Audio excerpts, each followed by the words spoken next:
believe it? He begins the day by playing hide and seek. There he is, there he isn't. Hey, pilgrims, a very good morning to you on this Tuesday morning, a bright Tuesday morning here in Grenada. And thank you very much for joining us for this edition of Gudday Grenada. Today, third day, yes, moving right along into December. Third day of December. Hazel is first, Chester is second, Michelle Forsyth, they're there. Well, yes, sirree, everybody ooh, hello, here comes Arthur.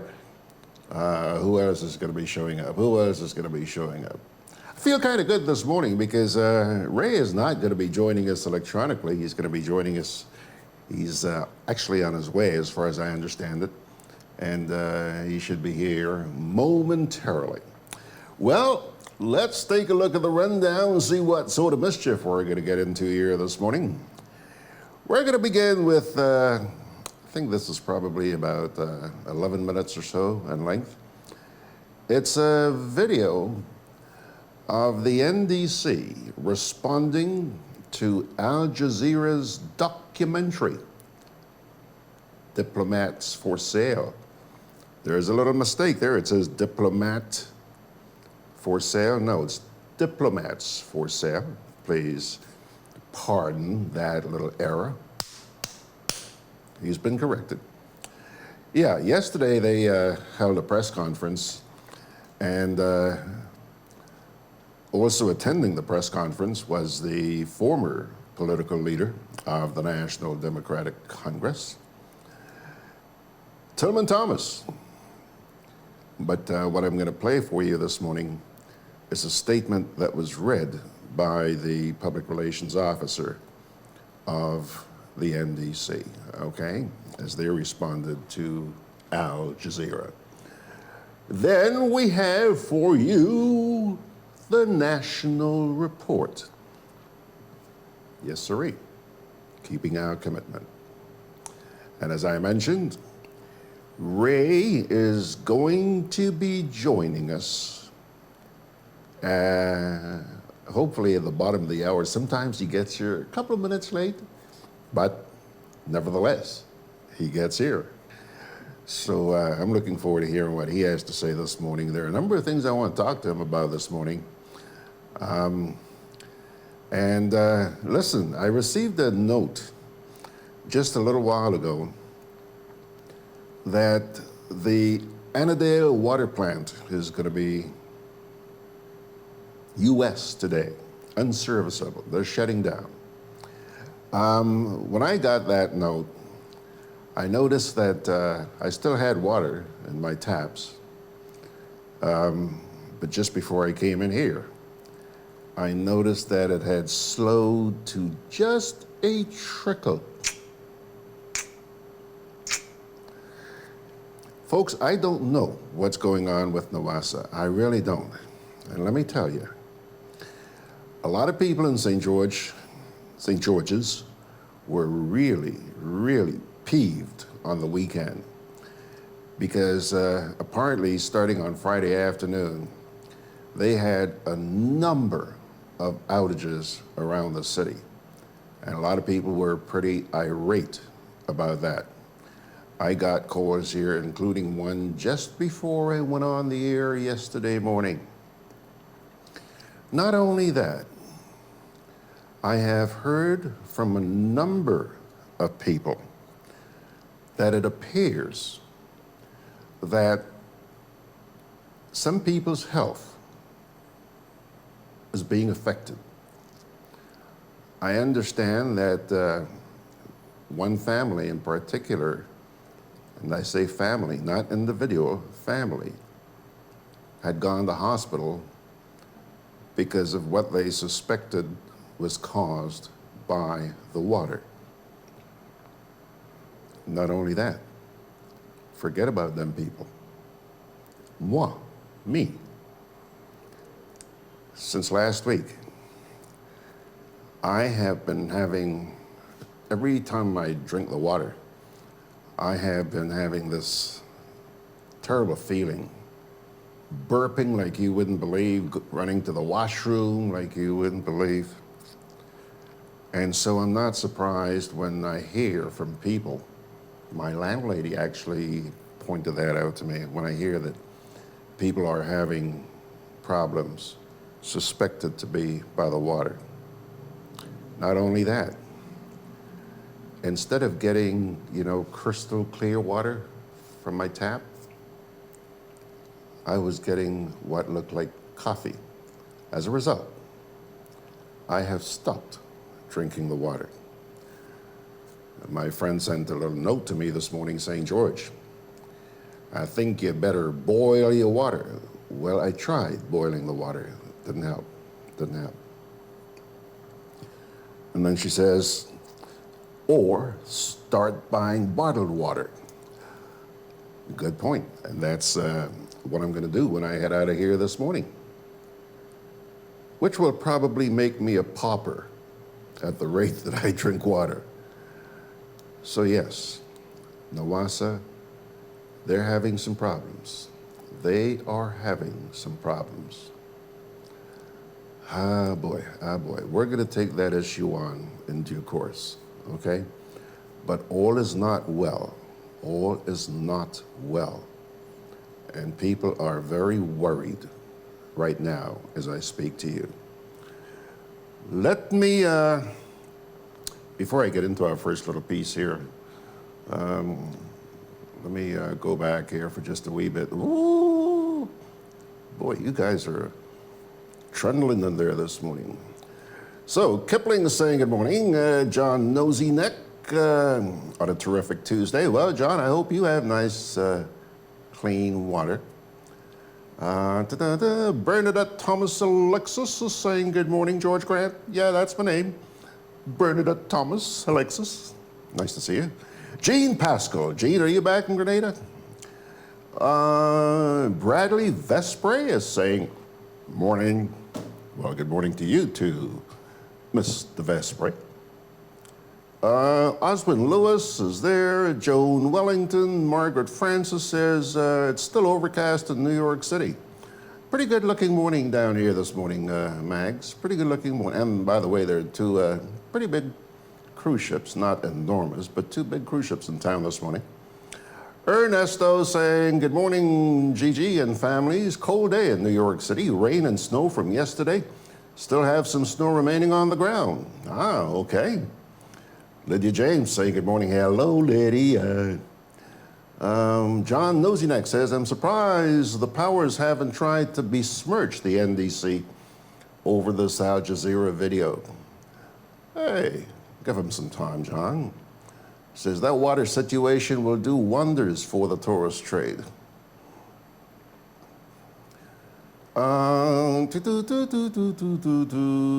Michelle Forsyth says, my thoughts exactly, John. Louis Krishak, hello, Mr. Ambassador. Nice to see you this morning. Lou is I don't remember exactly where, but he's in Europe. Lou was a former chargé d'affaires here in Grenada. Really fine gentleman, and I'm glad that you've joined us this morning. Thanks a lot, Lou. John says, I harvest here rainwater, so no problems. Good for you, John. I just wish I could do likewise. John Franco is saying good morning. Philip Jack is saying morning. Lydia James says all that damage water is doing and they're raising the water rate. For what? Dirty water? Lydia, let me tell you, it was heart-wrenching just to take a look at that stuff coming out of your tap. Ah, boy. Margaret here says, today is Giving Tuesday, the International Day of Charitable Giving. As you give to your favorite charities, please remember to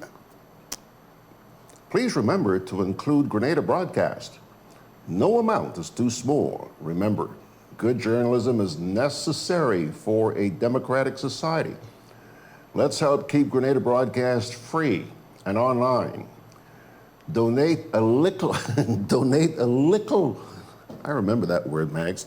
Donate a little something today, please, and thanks. Mags, thank you so much. Thank you. They may listen to you. Thank you. And by the way, Mags, Since you brought that up, I want to say a very special thank you this morning to a very good friend of ours.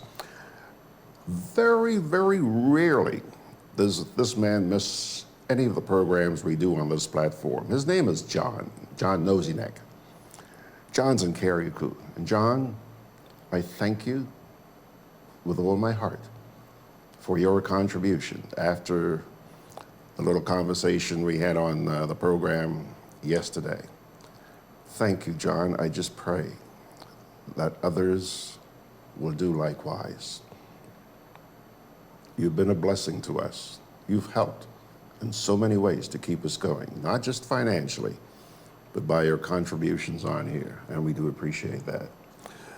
Okay, let's see, who else? Yvonne Joseph is saying good morning. Carlene Vespre, first time logging on.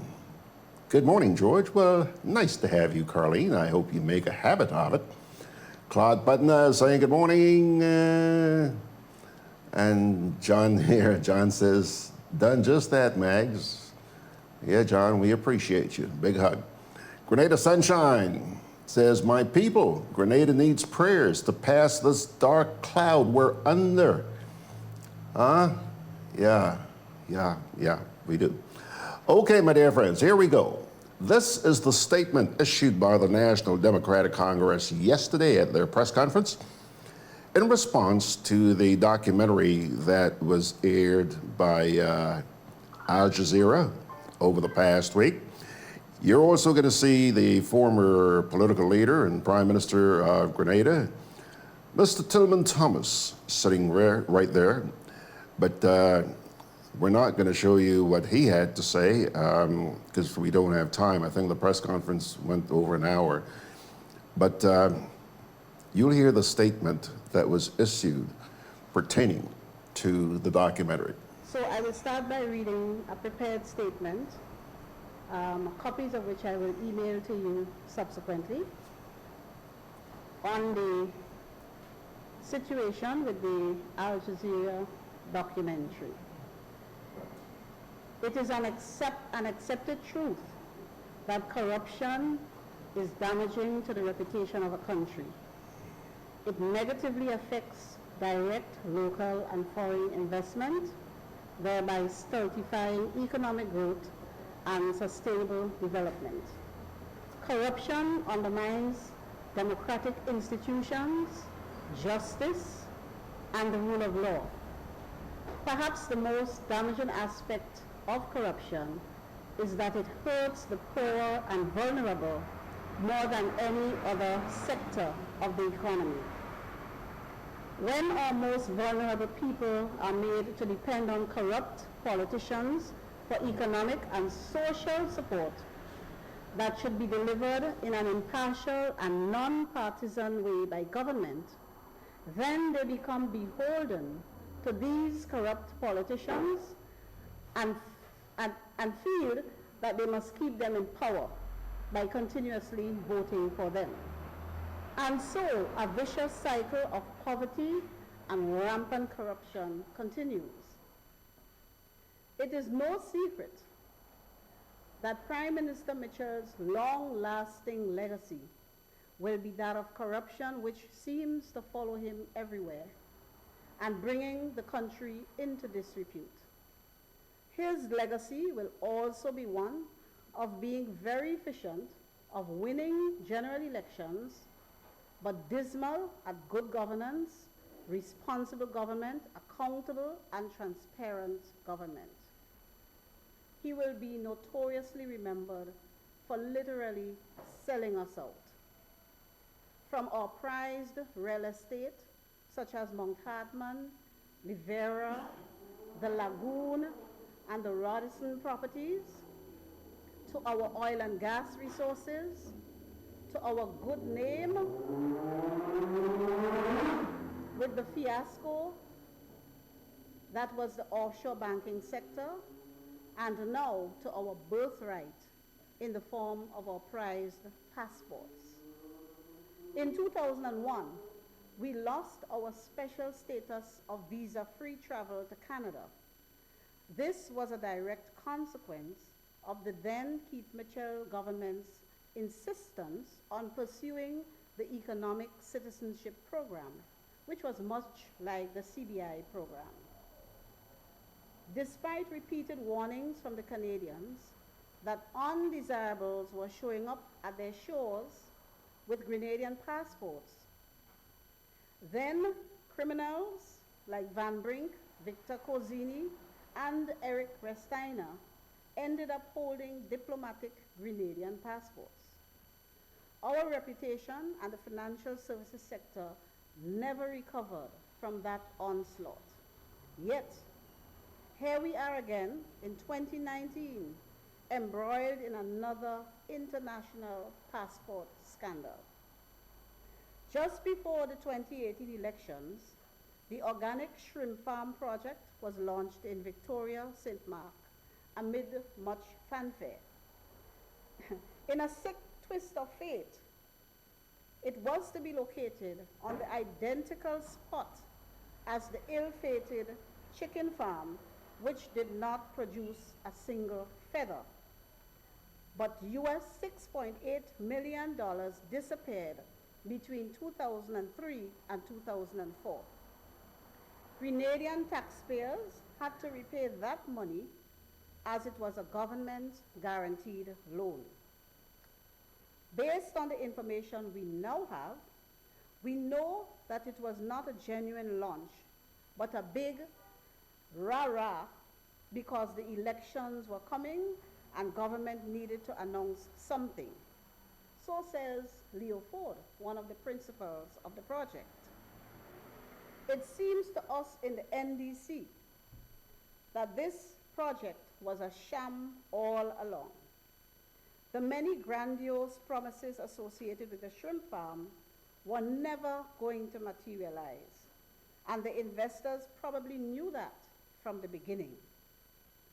The website for the farm, that's the Grenada Sustainable Aquaculture website, promised 400 jobs from the project. But if you pay attention to the recently released Al Jazeera report, one of the principals, Leo Ford, said it was going to be 100 jobs. Prime Minister Mitchell asked us to trust him on this one. He said there were good, legitimate people and that he too was an investor. These are the promises he made to us.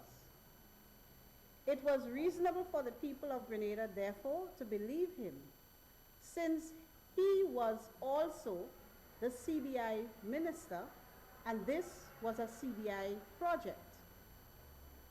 He is responsible for ensuring that crooks don't end up with our passports under the project.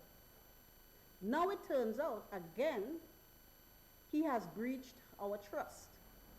According to the report, someone has disappeared with US $18 million of investors' money.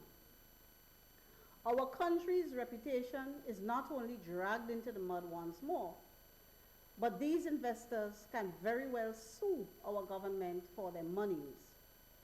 And again, our taxpayers will be made to pay. In February of this year, Mitchell promised an inquiry into this fiasco. Since then, we've heard absolutely nothing. We still do not know who the investigators are, if they did any work at all, and if so, what were their findings. This state of affairs just cannot continue. Grenada government must be more accountable to the people, and that is what good governance is all about. Mitchell must remember that in the OECS and the wider Caribbean, Grenada has always been a leader. We are the first in many things.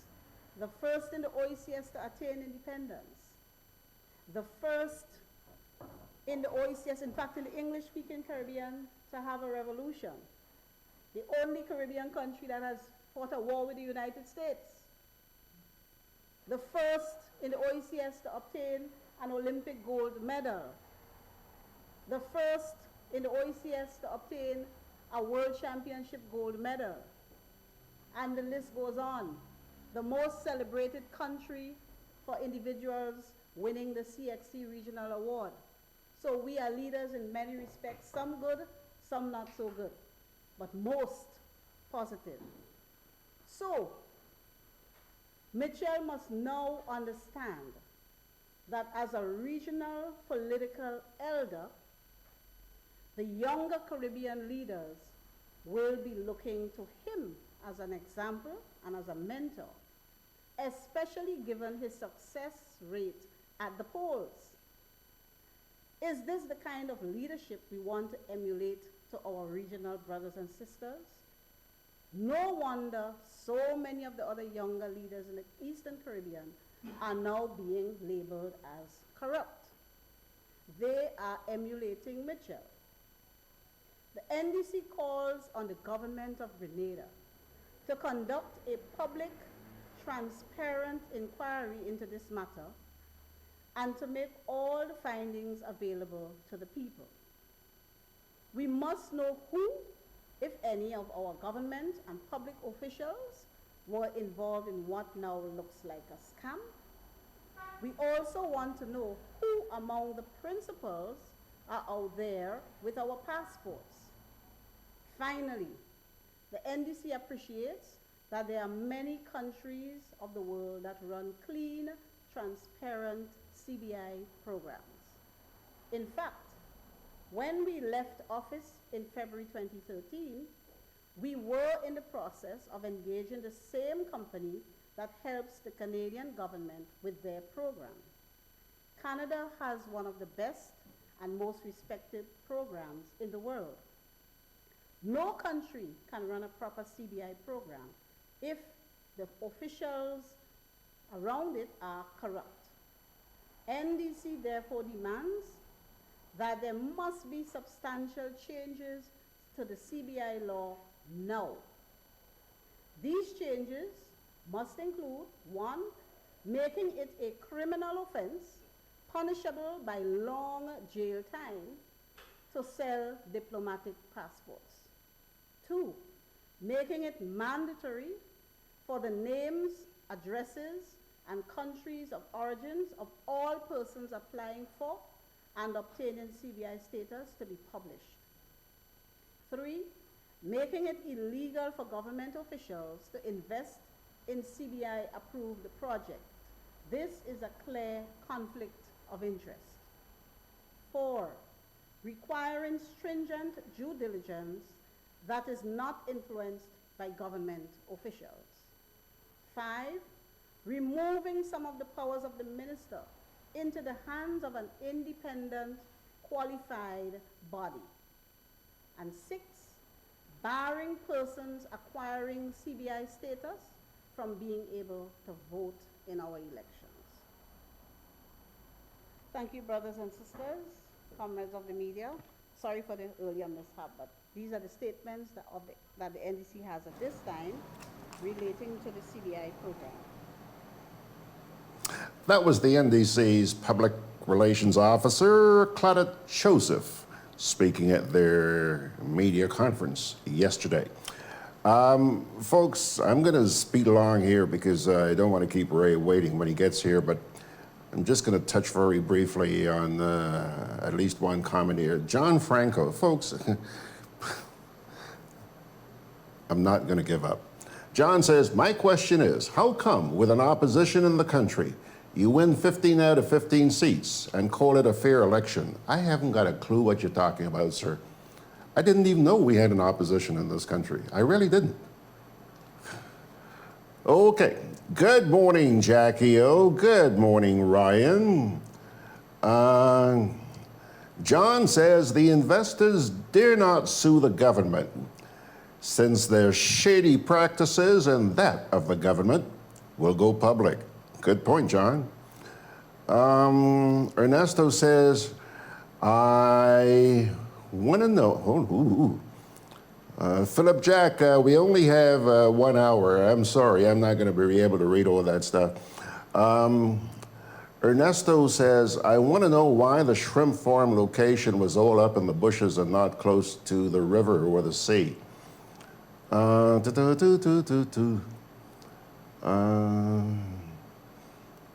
Boy, you guys have gone crazy this morning. Really, really crazy. So I'm just going to ignore a lot of that and take a little break here, and then we will return with the National Report. Why wish upon a star? For a bank is better by far. Whatever you're wishing for this Christmas, will give you low interest and no fuss. Co-op Bank is making Christmas wishes come true. Fix up your home, treat your loved ones, and get everything on your Christmas list this year with our no-fuss loans. As we count down the 12 days to Christmas, you can win awesome prizes every day. Special terms and conditions apply. Christmas wishes come true with Co-op Bank and you. Welcome home.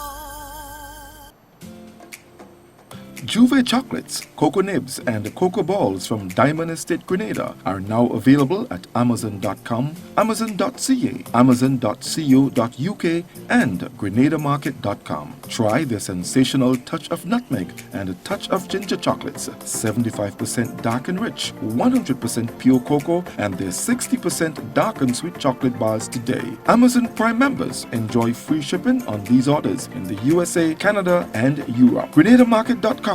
When you can't come to the island, the products of the island will come to you. Because your vehicle is a necessity, being roadworthy is critical. Hubbard's Motor Department introduces its new tire and battery sales and service outlet located at Building Supplies Compound in Grand Anse, close to the Sugar Mill Roundabout. Available are a wide range of competitively priced tires, maintenance-free batteries, oils and lubricants. Keeping in mind your busy schedule, this outlet is equipped to provide you with fast and reliable service. Simply drive in and you'll be delighted with your service experience. For more information, contact 440-2087. Hubbard's, quality service, affordable prices. Christmas safety tips. Always unplug Christmas tree lights before leaving home or going to sleep. Check your tree lights and outdoor lights for damage each year before you use them. Discard lights with frayed wires, loose connections, and cracked sockets. Do not overload your wall outlets or extension cords. Remind children never to touch lights or outlets. Select lights appropriately. Never use indoor lights outside or vice versa. Happy holidays from Grenlec.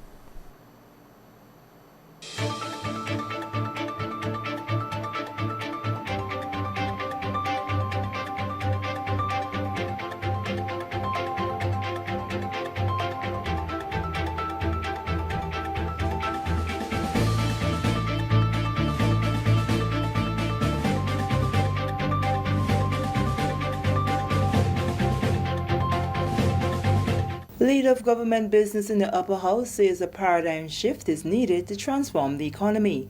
Details of this story and more in the National Report.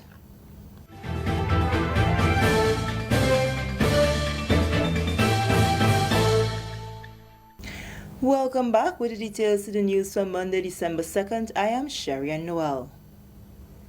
There is a need for a paradigm shift if Grenada is to successfully transform its economy and remain on the path of positive growth.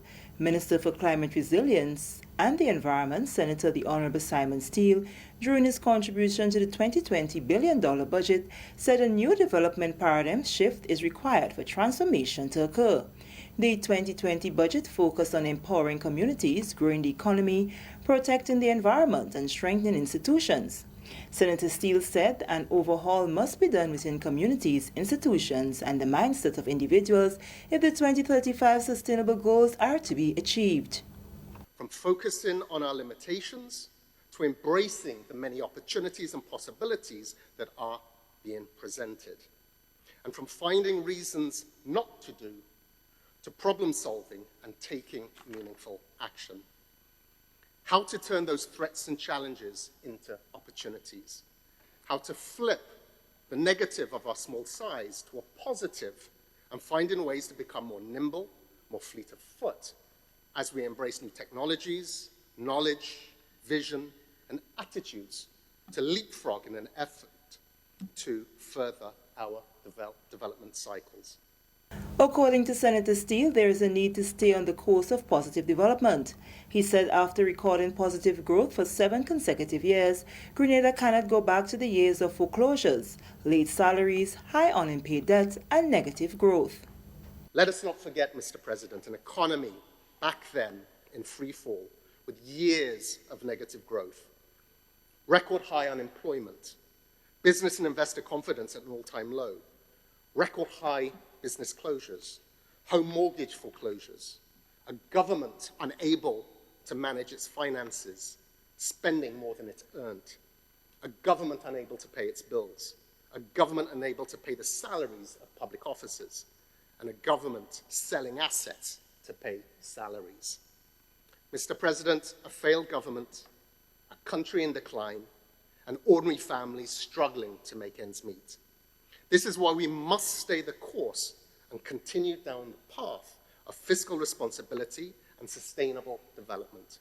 Moving along, the National Water and Sewage Authority, NAWASA, was forced to institute a shutdown of its Annandale water treatment plant on the weekend to address several major leaks on its distribution network. As we hear from the Communications Department at NAWASA, the shutdown affected consumers from Annandale, Constantine, New Hampshire, through to River Road and the entire south of the island.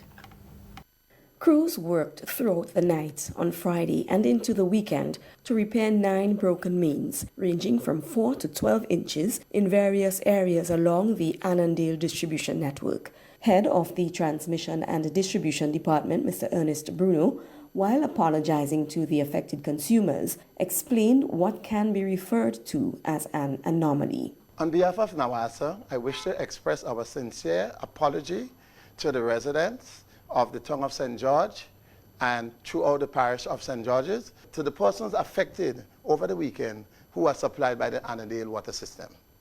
It was one of our most challenging times. Within the space of Friday and Saturday, we had 9 broken mains. We had mains at Tempe. We had approximately 4 in the town of St. George's.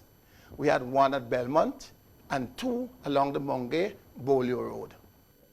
Although the system was reopened on Saturday, many consumers continue to experience interruptions in their supply. Mr. Bruno explains why. Because of the various elevation, if I should put it, everybody will never receive water at the same time. The water was reopened since around 12 on Saturday. However, most of the persons at the higher elevations will not receive water. If I am to name a couple of the areas, I will think about the people at the upper parts of Montu, those at Grandlands Valley, those in areas like Chublu, the higher points of those, Point Saline, and those areas. They may not receive water. Shanangle and all those areas will still be affected. According to the T&D head, this unusual occurrence highlights the need for a total distribution network upgrade to ensure a more reliable and adequate water supply to consumers. I think this lends a lot, to be truthful, to speak about what I like to refer to as the hydraulic and hydrostatic integrity of our lines. Our lines are worn, they are old, and they are weak. They cannot sustain any increase in pressure which may be required to send water to the higher points. As a result, I think what could have happened is because the repair was being effected in one area, instead of shutting the entire system down, you try to divert the water so as to affect other parts. But the lines prove that they cannot take it. The solution is there. We cannot continue to repair these lines. These lines need replacement. There must be projects as soon as possible so as to have line replacement. In this vein, I wish to applaud and commend the government for its vision in allowing a small increase in the rates. This will go a long way in helping us to alleviate that problem. We will now, when we replace these lines, we will be able to provide what I would like to call a more reliable and consistent water supply to our customers. In the meantime, however, Mr. Bruno had this encouragement for consumers. I would like to impress on customers, when we are asking you to store water for at least 3 days, it's not just for our convenience, but it's also for your convenience. Because we have no guarantee. As I always say, all water systems suffer problems at some point in time. And you cannot guarantee anything or your water to come back at the same time. So I think it's incumbent on our customers to get into the practice of having water. NAWASA reminds consumers of the need to always have at least a 3-day stored supply, reflecting 35 gallons of water per person per day. This mitigates the discomforts associated with a lack of running water, as challenges occur that can result in supply being affected, sometimes for extended periods. NAWASA apologizes to all affected consumers for the inconveniences caused and thanks consumers for their patience as we work towards the delivery of a safe, adequate, and reliable water supply. This is the National Report. More news after the break. Did you join the public service on or after February 22nd, 1985 and have since retired? This might be important to you. Government understands that the NIS pension may be insufficient to take care of your needs. So, while it awaits the court's ruling on the matter of pension for public officers, government has taken action to protect your quality of life so that you can take care of your needs in the meantime. Persons who joined the public service on or after February 22nd, 1985 and serve continuously in an established position for a minimum 26 years and 8 months and retired at age 60 may be eligible to receive an advance payment, which when combined with NIS represents 70% of their last salary. For more information, call or visit the Pension Secretariat in the Department of Public Administration, Ministerial Complex, 440-3767. Welcome back. The Ministry of Education will have a researcher as part of its team as of January 2020. Honorable Emmeline Pear, Minister for Education, Human Resource Development, Religious Affairs and Information, announced this in her 2020 budget presentation on November 21st. She said the researcher is expected to help strengthen the research and data management efforts of the ministry. Almost every regional activity that you attend that has to do with education, you would realize that the area of research and data management is a serious problem. But we've spoken about that problem for a long time. The question is, what are we going to do? And Mr. Speaker, in 2020, we intend to work closer with the Statistical Division of the Ministry of Finance. We will be engaging from January a researcher in the Ministry of Education, a first and a significant first that is important for the future of education in Grenada. Minister Pear says this effort to improve research and data management will include enhancements to the ministry's planning unit and the more effective use of data to inform decisions-making process. And with this, we come to the end of the National Report for Monday, December 2nd, 2019. On behalf of the entire news and production team, I am Sherry-Ann Noel, thanking you for viewing.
Alrighty, folks, there you have it. That was last night's edition of the National Report, taking us now to coming up on 20 minutes away from 10 o'clock. While you guys were listening to that report, yeah, you guys had a lot to say, but we're going to forego that, going back and take a look after the program. But Ray is here. Take a quick look, very quick look. There he is, man. You should see the colors this morning. Look at the colors and look at the smile. Anyhow, there he is, and we're going to take a quick little break here, and we'll come on back and start chatting with Ray. Alec, we're starting work on the house soon, and I'll need your help. Sure. What do you need? I got a service application checklist from Grenlec's website. This looks easy. It is. We need a new service. That's option A. So wherever there's an A, that's something we must do in order to get the service. So the other things without an A don't apply. Exactly. The checklist shows us what documents to bring, the fees, and how soon we'll get the service. So that you realize for all services, we must complete the right application form, have a valid photo ID, and a certificate from the electrical inspector? That's right. The electrician will help us apply to the ministry for a certificate of inspection. So we'll use the checklist to get everything we need before going to Grenlec. This will make the process smooth and save lots of time. Okay, might as well get started. Grenlec, energizing our Grenada. Juve chocolates, cocoa nibs, and cocoa balls from Diamond Estate Grenada are now available at Amazon.com, Amazon.ca, Amazon.co.uk, and GrenadaMarket.com. Try the sensational touch of nutmeg and a touch of ginger chocolates, 75% dark and rich, 100% pure cocoa, and their 60% dark and sweet chocolate bars today. Amazon Prime members enjoy free shipping on these orders in the USA, Canada, and Europe. GrenadaMarket.com.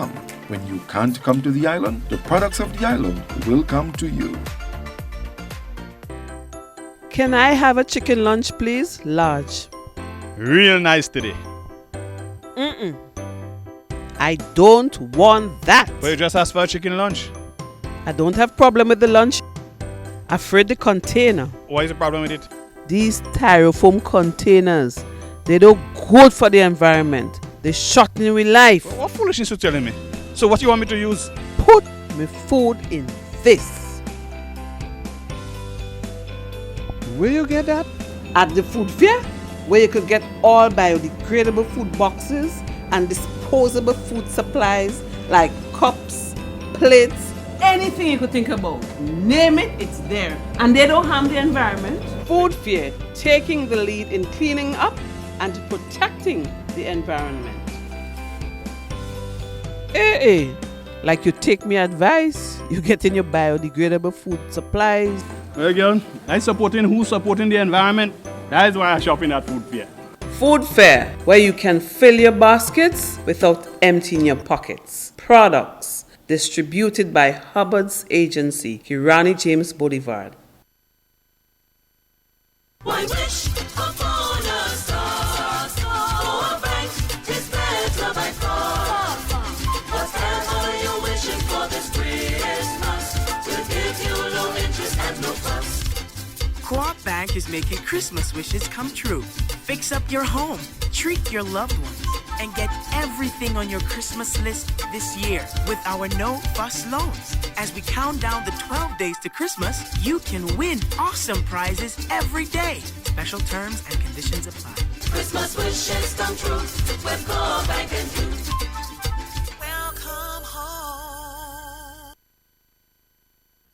Okie dokie, Pilgrims, there he is. Good morning, Mr. Robertson. How are you, sir? Well, except that I forgot a couple of things that I should have done last night. You're getting old? I would think the signs are there. But good morning to you, good morning to your viewers and listeners, wherever they may be.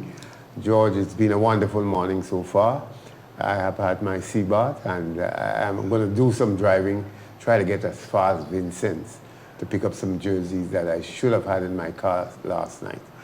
Don't rub it in about going to the beach. Don't rub it in about going to the beach, okay? You didn't go this morning? No, I haven't been to the beach in over a week. Please, give me a break. You'll get there again, don't worry. I'll get there. Yeah, your Christmas break will get you there. By the way, I see your fans, man. John says, Ray looking real dapper this morning. Go for it, Ray. Say it loud and proud. And your...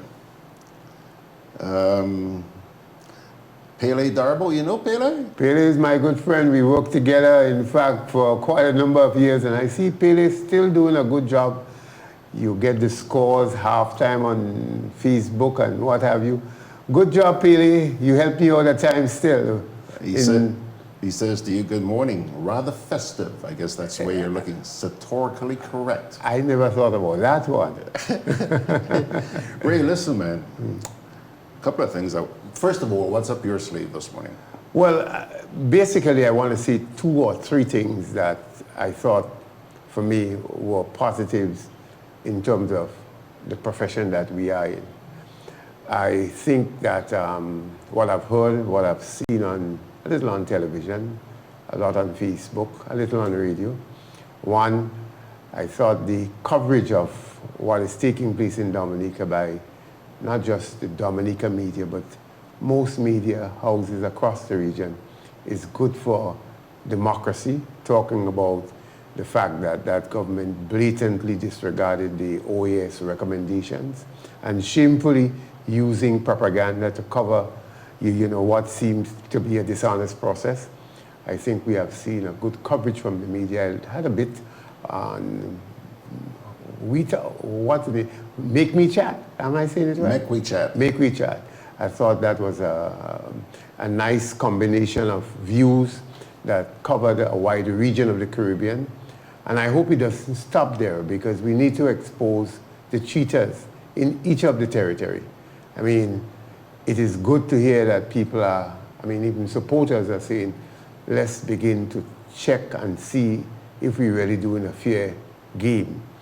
And then I saw this morning, I heard a bit, I have not read that legislation, but I tried to read it in Jamaica. Apparently the government there is trying to impose some restriction on media coverage in the court regarding the images that you would put in the newscast, on the newspaper, cartoon, what have you. And I noticed that Reporters Without Borders have called on the Jamaica government to rethink it, because I think the fine is $1 million Jamaican dollars. It may not be much in American dollars, but $1 million Jamaican dollars is $1 million. And there's also time that you could be confined.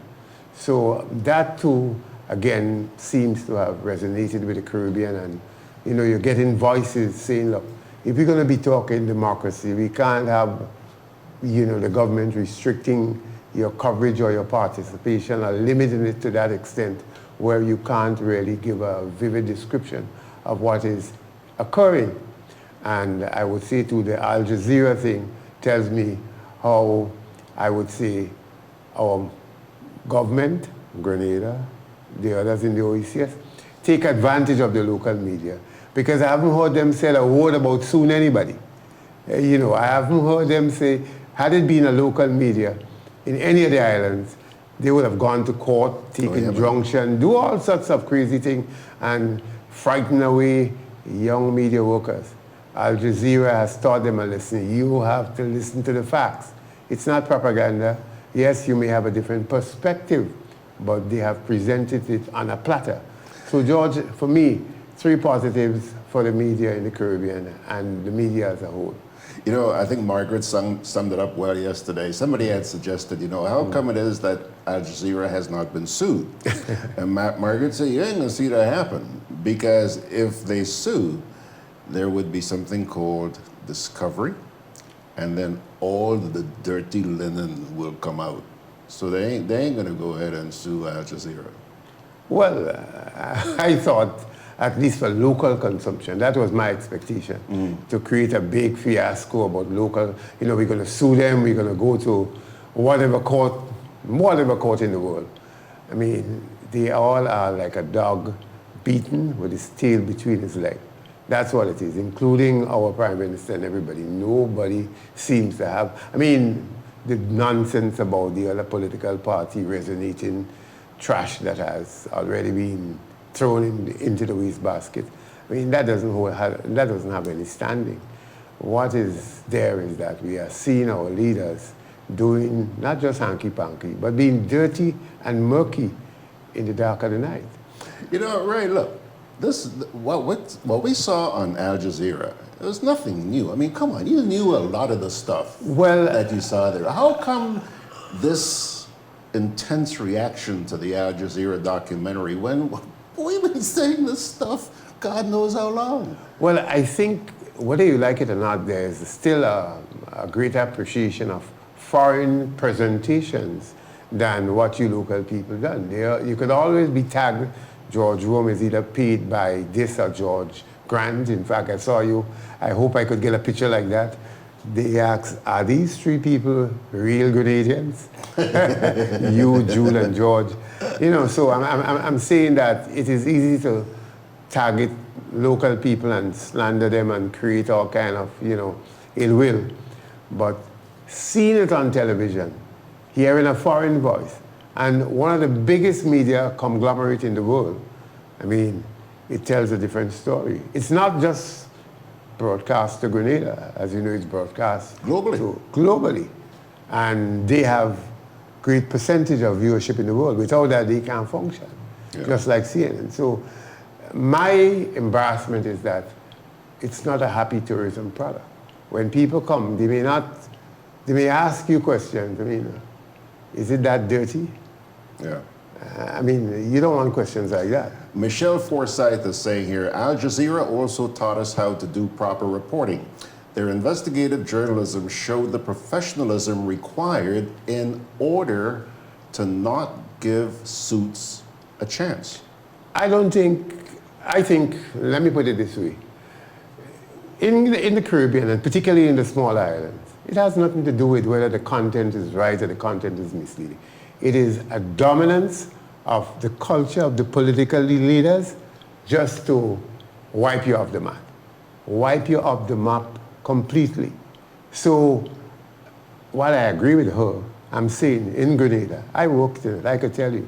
I never wanted to be part of news, actually. In the PRG, I stuck to sport and sport only. Because you are always in for trouble. They tell you it's one side, it's not two sides. And when you go to the shop, a man say, boy, you're a propagandist. And inside of you, you're feeling the pain.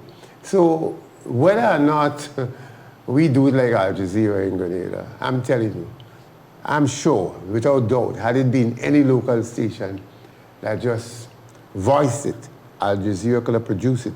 But just George Grant voice or any local voice, you head to the court already.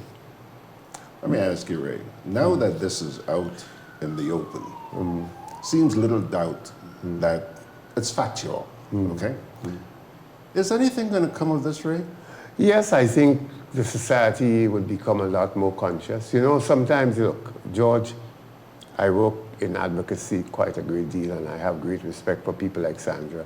You're not building a house. You're not going to see any decoration. Maybe you make more enemies than friends. The good thing, with time, the reality is going to hit you in your face. The Maras Road, these heavy trucks that were not, let's put it through. We did not build roads to cater for these massive trucks that we have. Right. The Molyneux Road. Aren't you hearing people saying that their homes are affected because the road is sinking? This morning, you can't travel the Maras Road, Maras Hill Road. You can't travel there. So something is telling us that, yes, we ignore it because investors are what we call it. But climate change is telling us that we have to behave differently. So I'm saying politically, it may not move the needle by much because, I mean, corruption brings sweet money. Those of us who think we're going to be here forever, young and strong, going to realize one day that we may all be with a stick when we get to 70, 80, and we all be a vegetable. So there are lessons to be learned. I mean, I don't expect the needle to shift much. What I expect is that people will begin to take notice that, you know, dishonesty may not be the best way to prosperity. In other words, it's being dumped squarely in the hands of the public. Yes. Because now they know. Yeah. And if they don't do anything, correct. Shut up. That's correct. Okay. Well, more than shut up, I think there's a need. We see, hopefully, we see greater advocacy by the population. Our church leaders will become more conscious. Our people who are not affiliated to anything will certainly have a sense that, you know, our passport must not be treated like that. So I think while it may not make a difference politically, I hope it makes a difference to the way we call ourselves patriotic Grenadians behave. Not just patriotic Grenadians for wrong things, but patriotic Grenadians for what is right. That is what I hope will come out of it. Your partner in New York, Mags, smile at Mags. Mags says, Ray, the reason why it is easy to target local media is because of a simple principle of divide and rule. If the media was united in purpose, it would be difficult to control. But when you have those who would sell their souls for 30 pieces of silver, or less, or less, okay, 25 pieces of silver, this nonsense will continue. Well, there's a point in it. She's right. But again, she has to remember that sometimes who pays the piper will call the tune. I mean, some people say I looked at a piece on Al Jazeera on cricket, the fixing of matches. Yeah. Did you hear what the guy who is creating the climate says? If I tell him do it, he'll do it. And he knows what the rewards are.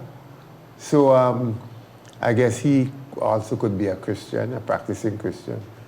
But the offer is too good to say no. So, as I said, people, I don't expect, unless God intervenes, to see, unity across the state. Journalism and Christianity and whether you're Islamic or whatever. Because to me, once the word is money and there's a goal of accumulation, you will have fractions. We'll create our own fractions, whether it is necessary or not. T.F. Richards is responding to Margaret here. He says, Margaret, Judas was a better negotiator than the media. They have gone for less than 30 pieces of silver. They have slept with the devil freely. Well, I don't criticize him, as I tell people. My post, I may disagree on a story, but I don't criticize him because I said you first have to get into people's environment to know exactly where they're coming from. I mean, if you come from a society, an area where we all drink and drunk every day, I mean, it's likely that many of us will be like that, and some will, thank God, escape it. So I really don't, brand, people who decide to perform a certain duty for a certain fee. I dislike it, but I understand the situation we are in. Lydia James says, where there is Itafu journalism in a country, that happens. Well, it's across the world, I could tell you that. I mean, people leave. Let's put it this way. I looked at J.P. Morgan chief, the CEO, 31 million a year, and then the announcer says, there are people who don't even make $500,000 a year, who don't even make $250,000 a year. Who don't make $30,000 a year. That's correct. So you are selling, right?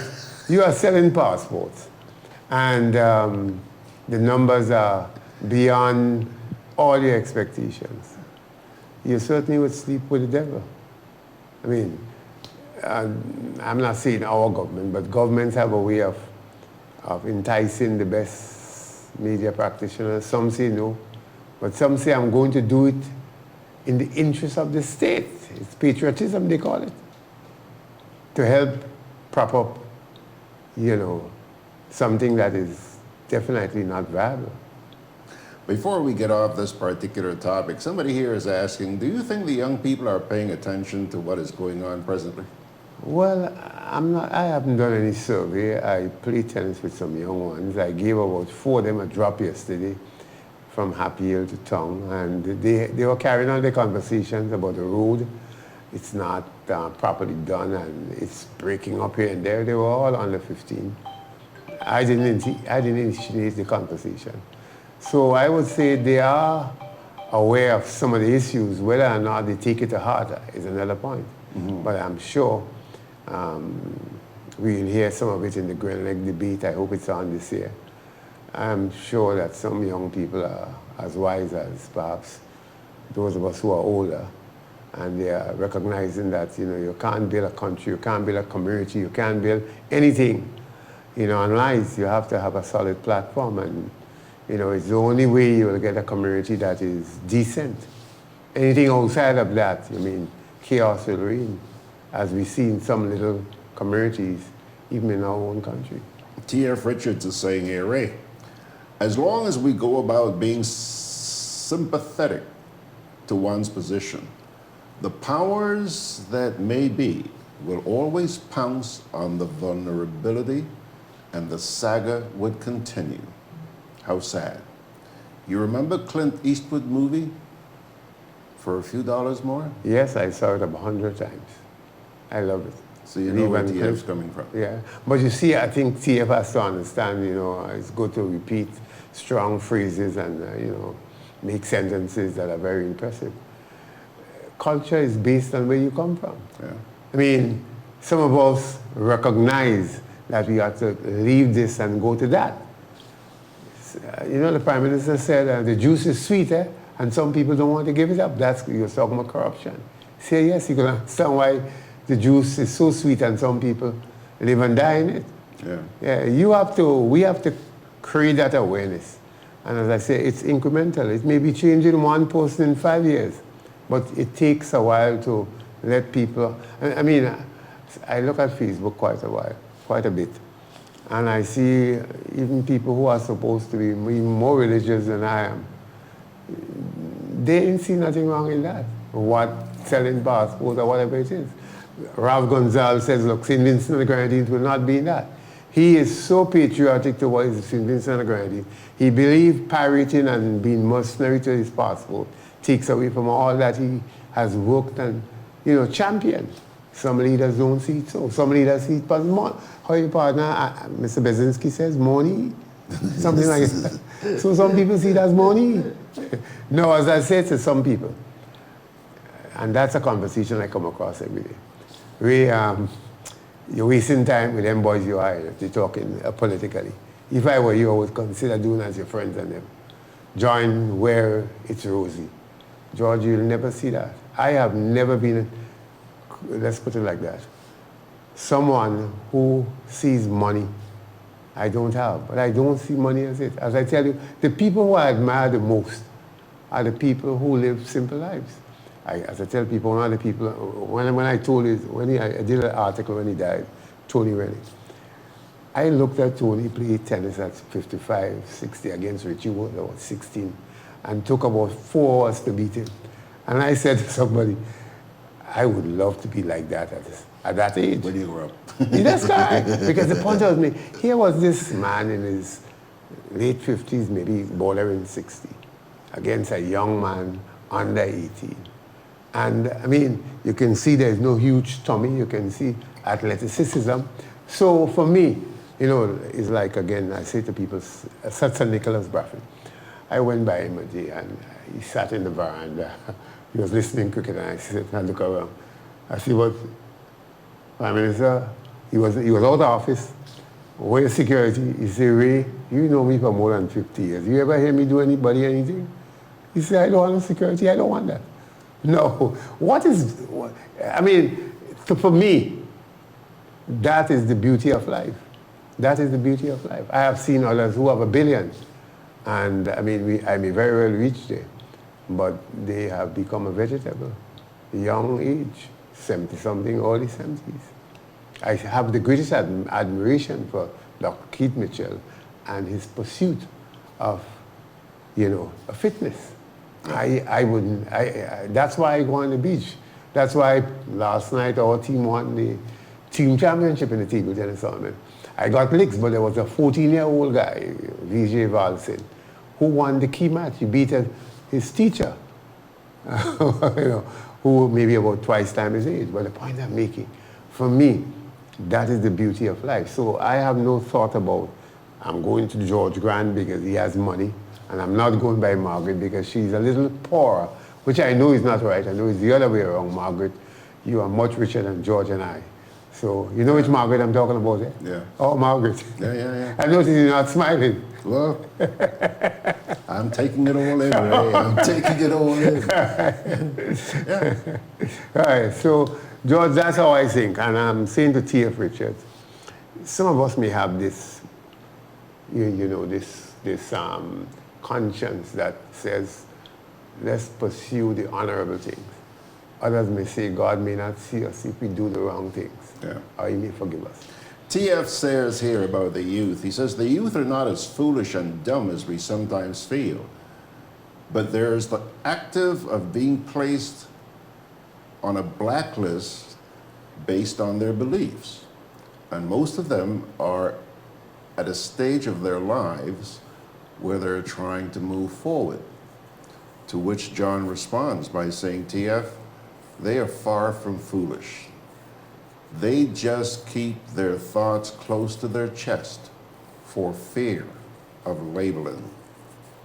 Well, I agree. That's the sentiments expressed. I don't think, I have a 23-year-old one. I listen to them talk at times, and they're very much involved in understanding what's happening in the wider world. They spend more time on the social media conversing, but I guess because nowadays we didn't have that. We had to use the voices we had. Yeah. So, Ray, I think they just need to get organized, because they also need to not be afraid. Like, see people like you and me, they see the attacks that we come under, okay? And hey, nobody wants to undergo that. So I think a lot of them are a little bit reserved. But they have to be prepared to face the music. Well, I think the music is certainly going to be changing with time. And not very far from now. Because, George, we can't continue what we're doing in the Caribbean. If these are the brilliant minds the Caribbean now possess, we in for a lot of trouble. It is leadership of destruction you have in the Caribbean. Just look at Grenada. People tell me about development. I'm not seeing people developing. I listened a bit of news this morning. They say the Caribbean is just 2%, 2% of getting to the World Health Organization target of being, having a young population that is healthy. Just the minimum standard. They're 2%. Yeah, that is the prediction. So doesn't that tell you a story? It tells you a story that primary health care is not a focus for us in the Caribbean. Absolutely nothing that could create a population by 2025 that would be at least creating less burden on the health system. Your partner in New York, Margaret, she says here, laughing my beep off. She says, if I was rich, That's in response to the comment you made a little while ago. I thought she was with J.P. Morgan. I thought she was banking. Wishful thinking. Oh, Mags. She deserves to be, boy, let me tell you. Ray, let's move away from that topic for a bit here. Before we go, I want you to talk a little bit about the situation with water. How is your water in Caliste? Oh, boy. Oh, boy. It's been a little terrible for Saturday, Sunday, Monday. This morning, there wasn't any. I'm told that they're doing some massive repairs. So that's why I've not made any noise or comment on it. I get a little trickle that I have to fold a pan to bathe, actually. So when I come from the sea, sometimes I keep the salt. This morning, I had to get rid of the salt. So I had to use a bucket. It's been terrible because Saturday morning in particular, I had to go back to my home. We usually have a breakfast by Wall Street. And I had to go home, take some water, a bottle of water from the tank, a plastic bucket of water from the tank to bring there. Because I went up the road, up by my sister area up there by the shop, and the shop had none. And somebody else said, look, the tank is almost empty, so I had to go home and get a bucket of water and bring for the people who were doing it. Ray, let me ask you something. Okay, so they got problems. We know that this past weekend, I think it was on Friday afternoon, there were something like 4 outages, 4 different locations affected just around St. George's, okay? Sunday morning, a friend who lives down on Archibald Avenue here had to come over here to do her laundry. Right. Okay. I had tons of water. Okay. But that water did not taste good. Okay. Okay. And for the last few days, my stomach has been very, very upset. Okay. I was talking to my landlady on the weekend, and she was telling me about a family that had to go to hospital because they believe that the water has adversely Thanks for affected. telling me that. I drink from the pipe. Yeah. Right. So they're obviously having problems.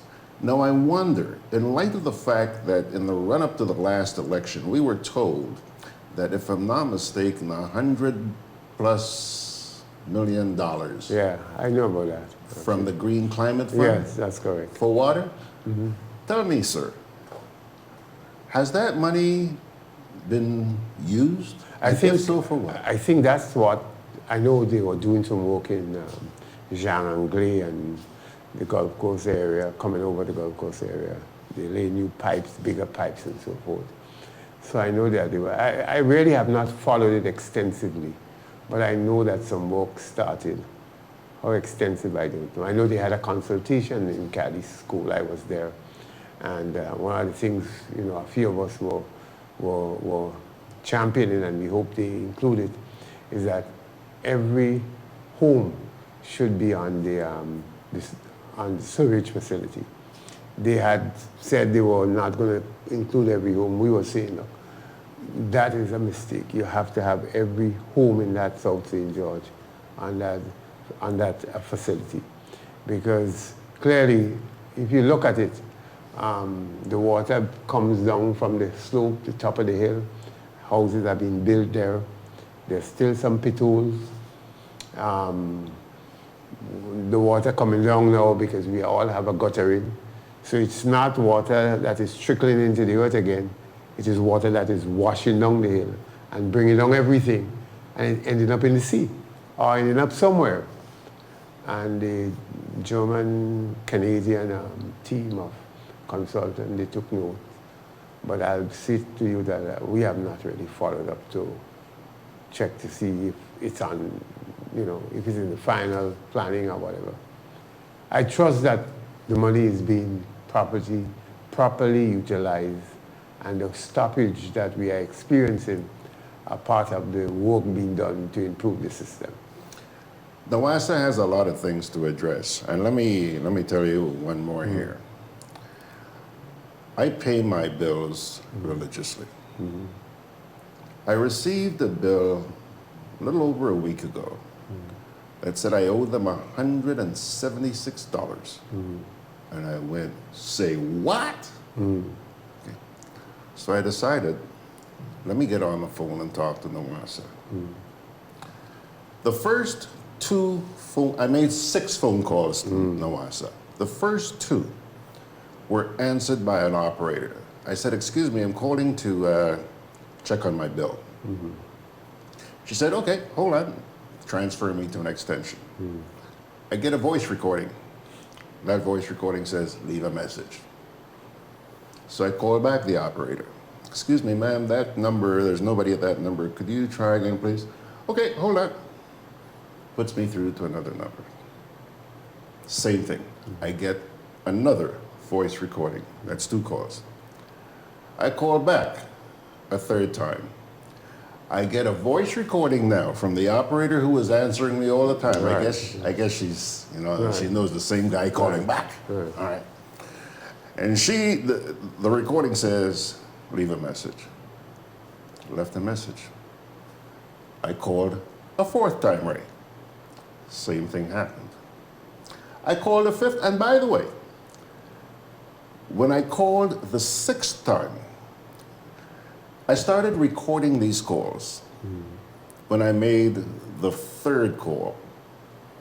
And they're here. If I had the time, I don't have the time this morning to play them, but I could easily play those for you. As soon as the woman answered, I said, first of all, ma'am, I want you to know that this call is being recorded for quality control purposes. I wanted her to know that right off the bat. How can I help you, sir? I said, okay. she puts me through to, no, she says to me, how can I help you? I said, well, I want to know what is the balance on my account. She says, $46.75. And I go, wait a minute. $46.75 is a hell of a long way from $176. And I said, okay, ma'am, when is that bill due? December 20th. That's what, a couple of weeks from now? Okay. I'm confused. And I said, ma'am, sure there's no outstanding amount? No, sir, no outstanding amount. I tell this story, folks, to ask you, please, when you receive your utility bills, for God's sakes, check them out. You might be raped left, right, and center. It's not the first time this has happened, but I think it's important that you check these. You know, we take it for granted. You get a bill from so, and You know, one of the challenges society has to a lot of us, we have the same needs. I got a bill from, I won't call it a major store, about $5,000-6,000, and I asked the people, the quality of the equipment they took. I mean, there's no way I have it home, so I asked the lady. I said, you sure this bill is for the same Roberts? She said, yes. I said, I don't have this kind of equipment in my house. Actually, it was for somebody else. I think it might have been either Lanza Pina. Check your bills, pilgrims. Yeah. Check your bills and don't take them for granted. Yeah. And sometimes maybe it's good to use, I don't know, your full name or put the initial somewhere that it clarifies, doesn't get mixed up with somebody else who has the same name as you. Yeah. Margaret says, be careful, John. Nawasa may just come and get you for doing that. They say they own all the water, so rainwater harvesting is illegal. Did you hear that? Well, I know that has always been said, but I think that is encouraged in Carriacou. I know for sure. It's one of the things I think we need to encourage in Grenada too, particularly down that south side now, where there's a greater demand for water. In fact, I have a friend. That water, in fact, he don't need an Nawasa actually. Downstairs his house is about 10,000 or whatever it is gallons. Water gone, he just turn on this thing. So rainwater harvesting is something we should encourage. Well, John here is obviously doing that in Carriacou. He says all of his water is harvested. That's correct. We need to encourage it. Yeah. It's good for Nawasa, it's good for everybody. In fact, it will maybe reduce the spilling of water into the, some areas. You look at Montrouge, you just have to have 5 minutes and the pasture is filled with water. Cameron Park is also underwater, and it wouldn't surprise me if sooner or later Real Value and all the other buildings are challenged. Margaret asking if you're saying that Nawasa own the rain. Well, not at all, Margaret. I would prefer you own it, but I wouldn't say that. I wouldn't say that. You should know better than to say something that would tickle Margaret. Yeah. You know you ain't gonna win. I know that, but if she owns it, I wouldn't have a problem. I could come to her now and then and say, send me some ingredients. Anyhow, look, Nawasa obviously has a lot of problems. One, look at all the outages they've been having. Yeah, well, as I said, I don't know if the work is really and truly at its peak where they're trying to hustle it up to get, the maximum for the tourist season, because you don't want your hotels to be that challenged by water. I mean, no guest wants to be in a hotel, and that's when we have the most stopover visitors. All right. So I would think, I have a lot of respect for Nawasa. I mean, people beat them up, but them and GrenLake, I have a tremendous amount of respect for these two institutions. I have a lot of respect for GrenLake. Right. I wouldn't say the same for the providers of internet. I wouldn't say the same, but for sure, Nawasa to me, I think they have a great staff. I mean, they go the extra mile. I mean, they can't be perfect like everybody else. But I don't beat up on them. Right. Maybe they do. And I would like to believe that. Yeah. Okay. But Ray, this morning we have talked about at least 3 issues. One, the technical infrastructure. It's in the shambles. Things are falling apart. That's one. 2, Ray, the kind of errors that I just talked about here. You're talking about a discrepancy in your billing for a poor guy like me. You're talking over $100, Ray. Well, I got the same too, but I'm not complaining because I said I understand that there are 4 people that I know, Ray Roberts. Right. So I don't complain. You see, I take my own little life into consideration and accept that the human factor. You know, I don't pay bills yet via Western Union and the other institution. I walk in Nawasa. I remember I got a bill from GRENADA once for almost $1,000. I said, I don't run a rum shop and I don't even be in the house.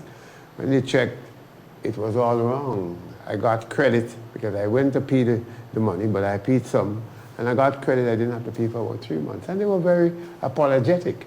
So, you know, as I said, the human error is there, and I really don't, these two institutions, I mean, you call, I only could talk about down in the south. You call the fellas down in the south and you say, look, this is so and so. And to me, they make an effort to help. I mean, I don't know if I'm a lucky one, but I really and truly, I pay them in cash. I go to the store and pay them, actually. And that's one of the reasons I go and pay. Ray. Yeah. It's not just George Grant talking about the health I know, issue. I hear it on the talk shows, people complaining about him. But as I said... No, I'm not just talking about complaining. I'm talking about the health issue. Ray, as I sit here right now, I want to vomit. The quality of the water? Yeah. And when you turn on your tap, it's like you're getting coffee, Ray. Okay, I don't know. But Georgia, I could tell you one thing. You ask the 20 or so fellas who are in public workers playing tennis. I am never carried away by bottled water. Last night, a fella gave me one. I don't buy water because I grew up in Nawasa, and I said to people, I don't trust the water that we produce. I don't know the government has a process of verifying whether these people meeting standards, or they opening the pipe and full the water and cock it and sell it. So as I say to you, I can't complain. I consume. If you go in my car, I have filled 2 bottles.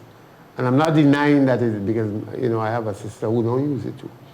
So I'm saying to you, it may be very accurate, but I am not in a position to make any other comment than the service I get from them. I think it could be better, but I am commendable of it. Okay. Here are some comments I want to share with you. First of all, T.F. Richards says, Nawasa has run a set of failed projects. For example, the borehole in the vicinity of the Boca Secondary School. They need to really go to the drawing board and come up to the times. Get with it, right? He also goes on to say, Ray, I second that emotion. They really do have a great staff. TF agrees with you. Ernesto says, Nawasa needs to continue doing projects, replacing the metal pipes to PVCs around I hate PVC, I can tell you. It's the worst thing I think we ever invented. It's the worst thing. Let me tell you something. Just as your wall there, I found my bill was going up, and I was saying Nawasa is a waste of damn time too. Only to find out that the damn PVC bust in the wall, and when I checked, the wall was getting soft. And I removed all at $2,000 pay and to get it out, and I don't want to see it again.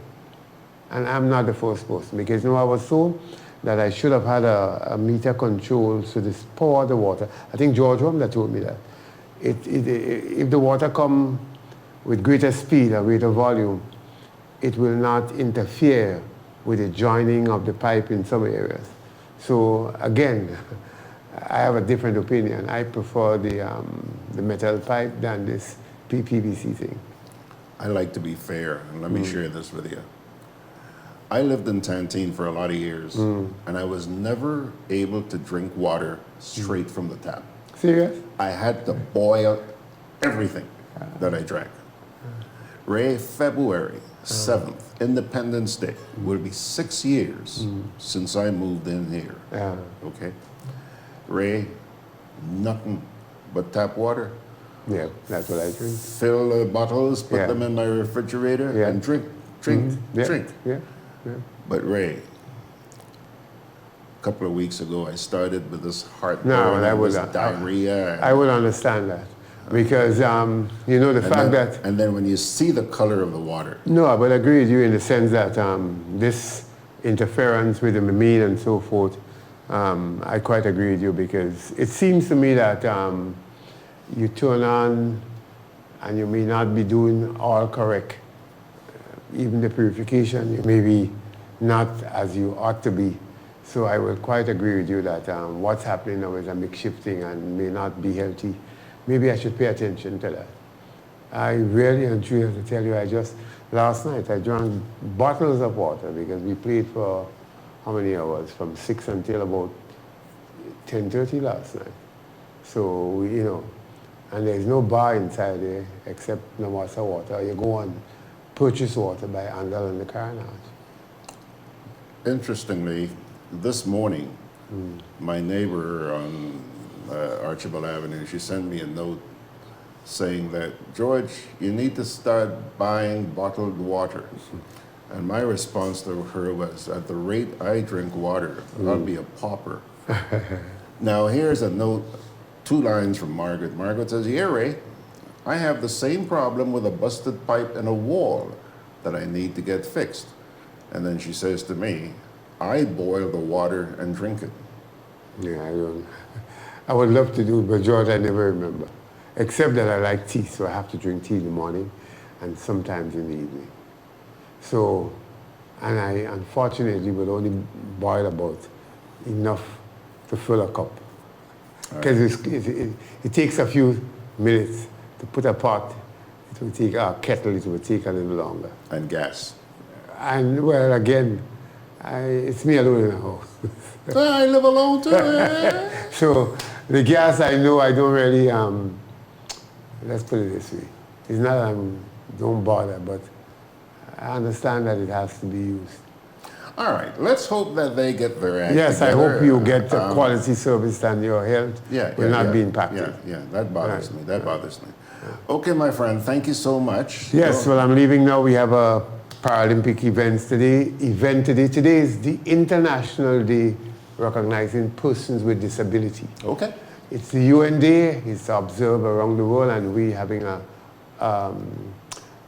activity at the Olympic House conference room, 2:30 this evening. And it's we ran an art competition, and you had it on your website, asking under 16 students to identify their favorite Paralympic sports. Right, I saw something about that. Yeah, right. Yeah. So we're going to just go and recognize the best work done. We had Susan Main she was the adjudicator of the gold medal, silver medal, bronze medal, and also special awardees. So this afternoon at 2 o'clock, we're going to do a ceremony to honor the best performers. Okay. Good. By the way, Margaret says she wants to talk to you offline. Okay. She wants a date. 414-7203. It's still there, same number. 414-7203. Has never changed. 16 years now. Okay. So, George, good to see you. I'm going to move to Vincent's now to pick up some jerseys. Carl, if you're tuning in, Carl, don't move. I'm coming to your home to pick up my jersey for these kids. All right. Yes. Thanks a lot, buddy. You're welcome. Take care. Mr. Ray Roberts takes us to the end of today's edition of Gudday Grenada, and time to hit the road. We're going to end with an inspirational word today from the book of Deuteronomy. Deuteronomy chapter 30, verses 15 to 18. Listen up. See, I set before you today life and prosperity, death and destruction. For I command you today to love the Lord your God, to walk in obedience to him, and to keep his commands, decrees, and laws. Then you will live and increase, and the Lord your God will bless you in the land you are entering to possess. But if your heart turns away and you are not obedient, and if you are drawn away to bow down to other gods and worship them, I declare to you this day that you will certainly be destroyed. You will not live long in the land you are crossing the Jordan to enter and possess. That reading from Deuteronomy 30, 15 to 18. Let me see here. I think that's going to do it for this morning. All righty, folks. Thank you very much for joining us for the Tuesday edition of Gudday Grenada. As always, I send you God's blessings. And please, let's reassemble tomorrow morning at 9.